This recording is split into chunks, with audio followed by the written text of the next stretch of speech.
Good morning, everyone. I decided I would jump on here and upload this video for our people, and you can watch it at your earliest convenience. Well, let's dig right in. But I want to first ask this question. Have you ever been right in the middle of something that God has called you to do, and suddenly it feels like everything and everyone is working against you? You finally decide, you know what? This year I'm going to get serious about my walk with the Lord. And suddenly, distractions come rolling in like waves. Temptations come in, conflicts come in, unnecessary drama comes in. There's negative voices in your ear. Why does that happen? Because the enemy doesn't fight what isn't a threat. If you're being opposed, it's often because you're on the right track. That brings us to Nehemiah 6, where we're going to be today. Nehemiah had a mission from God. First, rebuild the walls of Jerusalem, walls that had been broken for generations. And he had come a long way, and he's almost at the finish line. The finish line was right in sight. But then the enemy intensifies his efforts and to stop him. And that's where we're at in this chapter. And this chapter teaches us how to remain focused when the enemy tries to knock us off course. It's about recognizing the devil's tactics, standing firm in truth, and drawing strength from God when we feel tired, attacked, or overwhelmed. So let's talk today about distraction and determination. Distractions are designed to derail you. Let's look at Nehemiah 6, verses 1 through 4. Now it came to pass when Sanballat and Tobiah and Geshem the Arabian and the rest of our enemies heard that I builded the wall, and that there was no breach left therein, though at that time I had not set up the doors upon the gates, that Sanballat and Geshem sent unto me, saying, Come, let us meet together in one of the villages in the plain of Ono. But they thought to do me mischief. And I sent a messenger unto them, saying, I am doing a great work, so that I cannot come down. Why should the work cease? Whilst I leave it and come down to you? Yet they sent unto me 4 times after this sort, and I answered them after the same manner. And that is in Nehemiah 6, 1 through 4. And here's what's happening. The wall is nearly done. The gates, they just need to be hung. Nehemiah is on the verge of finishing. But right then, Sanballat, Tobiah, and Geshem, they send an invitation. Come, let's meet together between the villages on the plain of Ono. Sounds like a peace talk, right? Sounds productive. But Nehemiah saw right through them. He said, they were scheming to harm me. 4 times they sent this message. And 4 times Nehemiah answered, I'm carrying on a great work, and I cannot come down. In other words, I know what God has called me to do, and I won't leave my post for some pointless meeting. Man, let me ask you now, how often have you been in the middle of something important spiritually, and just then you're pulled in another direction? A sudden crisis pops up. a text that you shouldn't respond to, an opportunity that sounds so good, but it takes you off mission. The enemy will disguise distractions as opportunities. Satan doesn't always roar like a lion. Often he whispers like a friend. This was more than a coffee meeting. It was a trap dressed as diplomacy. So what's your plan of Ono? Where's the enemy trying to pull you today? Hear me. We've got to develop the discernment to say no to things that aren't part of God's assignment. Just because it's appealing doesn't mean it's God ordained. Distraction is often the devil's way of saying, I couldn't stop you from starting, but I sure can make and try to keep you from finishing. So here's how you apply this. Say like Nehemiah, I'm doing a great work and I can't come down. Don't leave your post. Stay on the wall. But when distractions don't work, the enemy will turn up the heat a little bit on the thermostat. If he can't pull you away quietly, he'll start attacking your reputation. And that's point number 2, where false accusations are meant to intimidate you. Nehemiah 6, starting in verse 5, says, Then sent Sanballat his servant unto me in like manner the 5th time, with an open letter in his hand, wherein was written, It is reported among the heathen, and Gashmu saith it, that thou and the Jews think to rebel, for which cause thou buildest the wall, that thou mayest be their king, according to these words. And thou hast also appointed prophets to preach of thee at Jerusalem, saying, There is a king in Judah, and now shall it be reported to the king according to these words. Come now, therefore, and let us take counsel together. Man, pretty good, ain't he? Sounds like he could work at the White House. By the 5th attempt, Sanballat changes tactics.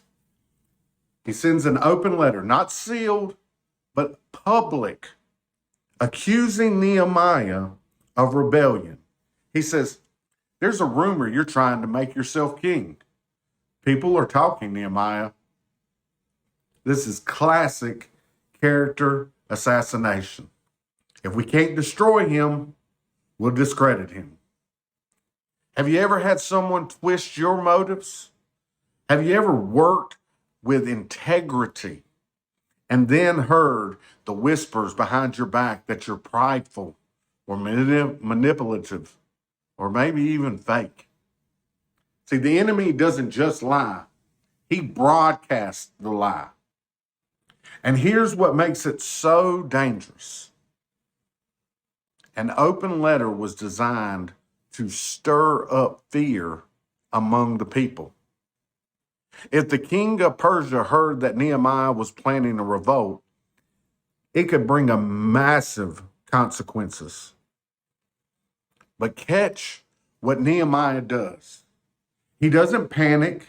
He doesn't call a press conference. He doesn't go tit for tat. No, he says in verse 8, he says this, Nothing like what you're saying is happening. You were just making it up of your own head. And then in verse 9, he prays. He prays this, Now strengthen my hands, O Lord. Church, That's powerful. When the enemy lies about you, don't waste energy trying to fix everyone's opinion. You don't build the wall and fight rumors at the same time. No, not one bit. If they lie, let them. If they gossip, let them gossip.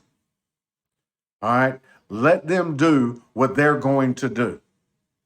You keep building. That's what we're to do. Jesus modeled this too. He was called a drunkard. He was called a blasphemer, a rebel, and he kept going to the cross. You can't afford to come down every time someone throws some shade at you. Throw some shade on your name. No, you can't. So what's the application here? I'm glad you asked. We need to stop wasting energy on accusations that don't deserve our attention. And we got to refuse to engage with every single critic. Your assignment is too great to stop and explain yourselves to small minds. Now that we've seen the distraction doesn't work, the defamation doesn't work, now the enemy's last tactic is fear. He will try to make you quit by simply wearing you down. This brings us to our last point.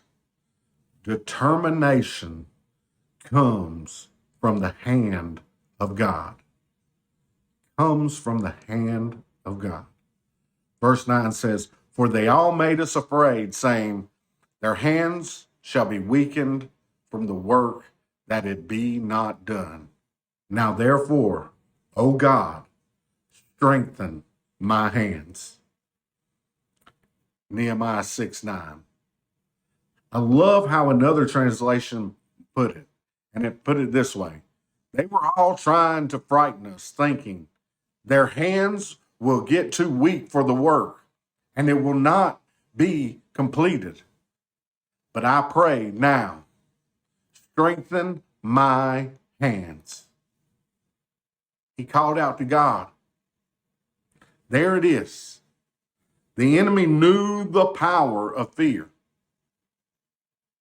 Fear is fatigue in disguise. Fear tells you you're not strong enough. You're not qualified. Oh, it's just too much. But notice Nehemiah's response. He doesn't pray for a way out. He prays for strength to stay in. He doesn't ask God to remove the pressure. He asks for power to keep going. That's what we need in this hour. Determination that's rooted in God's strength. Isaiah 40 says, "Those who wait upon the Lord shall renew their strength. They shall mount up with wings like eagles. They will run and not grow weary. They will walk and not faint." You see, Nehemiah turned his fear into fuel, not trying to do it on his own, but by running to God. And maybe today you feel discouraged, attacked, misunderstood, or even weary. Don't quit. Don't walk away now. Pray, Lord, strengthen my hands. God didn't bring you this far to leave you right here. He's not just a God who gives you vision. He's the God who gives you the strength to finish his vision. Nehemiah didn't let distraction, defamation, or discouragement pull him off that wall. And because of that, the work was completed in 52 days. Think about that. What hadn't been done in decades was done in weeks. Why? Because of a determined obedience. You've got a wall to build too. I don't know where you're at. Maybe it's your family. Maybe it's your ministry. Maybe it's just your spiritual walk. But here's what I'll tell you. If you listen to every voice, respond to every lie, and give in to every fear, you will never finish. But if you keep your eyes on the mission, if you stay connected to the Lord, if you let Him strengthen your hands, you will finish. You will complete your assignment. You will build the wall.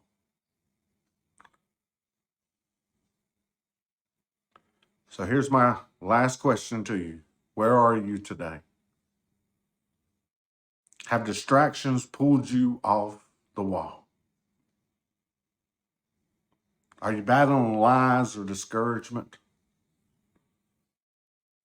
Have you wanted to just throw in the towel and quit? The altar is open this morning for anyone who needs to say, God, strengthen my hands. If you've never really surrendered your life to Christ, you've been building your own kingdom. And it's like the man who built his kingdom on the sand is collapsing all around. I ask you to come. Jesus is waiting. He gave his life to redeem you. And he's calling you to something greater than what fear or failure is telling you. Maybe you just need a moment to say, Lord, I want to stay on mission. I won't come down. Let today be a line that you draw in the sand where you say, devil, I'm not falling for it. I see the trap. I see the lies. I feel the pressure, but I will keep building. Come, respond. Let God strengthen your hands. And don't ever come down.